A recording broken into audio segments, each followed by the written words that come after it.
जय जगन्नाथ सांग मैंने आज सकाଳେ उठिकी ମୁଁ ଚାଲିଗଲି ଆମର ପୂଜା କରିମି ତ ସେଇଥିପାଇଁ ପାଣି ଆଣିତେ ଗନି ତ ଯେଉଁ ମୁଁ ପାଣି ନେଇକି ଚାଲି ଆଇନି ଆଉ ଏଇଠି ଫୁଲ ଯେଉଁ ମୁଁ ତୋଳିକି ରଖିଦେଇଥିଲି ତାପରେ ଗନି ଆମର ଯେଉଁ ପୂଜା କରିବା ପାଇଁ ତ ପୂଜା କରି ସାରିକି ମୁଁ ବାଡ଼ିକୁ ଗନି ଧନିଆ ପତ୍ର ତୋଳିବା ପାଇଁ ମୁଁ ଯେଉଁ ତରକାରୀ ରାନ୍ଧିମି ତ ତାରି ଉପରେ ଟିକେ ଧନିଆ ପତ୍ର ପକେଇବି ବଢ଼ିଆ ସ୍ମେଲ୍ ଆସିବ ତ ଛୋଟ ଛୋଟ ଗଛ ଉଠିଥିଲା ତ ଯାହା ମୁଁ ଧନିଆ ପତ୍ର ଯେଉଁ ନେଇଗନି ତାପରେ ଯେଉଁ ମୁଁ ଏଠି ଯେଉଁ ତରକାରୀ ବସେଇ ଦେଇ ଯାଇଥିଲି ତାପରେ ଆସିକି ଯେଉଁ ମୁଁ ଧନିଆ ପତ୍ରଟା ହେଉଛି ତା ଉପରେ ପକେଇଦେଲି ଦେନେ ଯେଉଁ ତରକାରୀଟା ବି ଆମର ବହୁତ ଭଲ ଲାଗିବ ତ ମୁଁ ଇଆଡ଼େ ହେଉଛି ତରକାରୀ ହେଇସାରିଲା ପରେ ମୁଁ ସିଆଡ଼େ ହେଉଛି ବାପାଙ୍କୁ ପଠେଇ ଦେଇଥିଲି ଶାଗ ଆଣିବା ପାଇଁ ତ ଯେଉଁ ମୁଁ ତରକାରୀ ବସେଇ ଯାଇଥିଲି ତ ଯେଉଁ ମାନେ ନାଗିଯିବ ବୋଲି ମୁଁ ଯେଉଁ ଖାଲି ଧନିଆ ପତ୍ରଟା ନେଇକି ପଳେଇ ଆସିଥିଲି ତ ବାପା ମୋତେ ଶାଗ ଆଣିକି ଦେଲେ ମୁଁ ଇଆଡ଼େ ହେଉଛି ଶାଗ ବସେଇ ଦେଇଥିଲି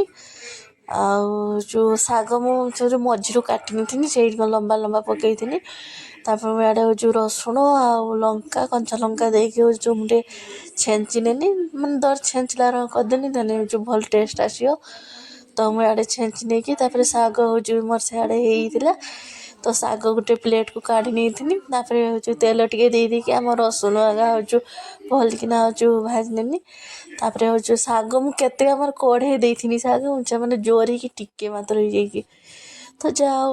ତ ଯେଉଁ ମୁଁ ଇଆଡ଼େ ଶାଗ ବି ଛୁଙ୍କି ନେଲି ତାପରେ ଗନି ଆମର ଯେଉଁ ବସିକି କ'ଣ କରିବି ଭାବି ଟିକେ ହେଉଛି ମେହେନ୍ଦି କରିଦେଲି ତ ହେଉଛି ମାନେ ବର କନ୍ୟା ହାତର ଇଏ କରିଦେଇଛି ତାପରେ ହେଉଛି ମୋ ସ୍ୱାମୀ ଆଉ ମୋ ନାଁ ଲେଖିଦେଇଛି।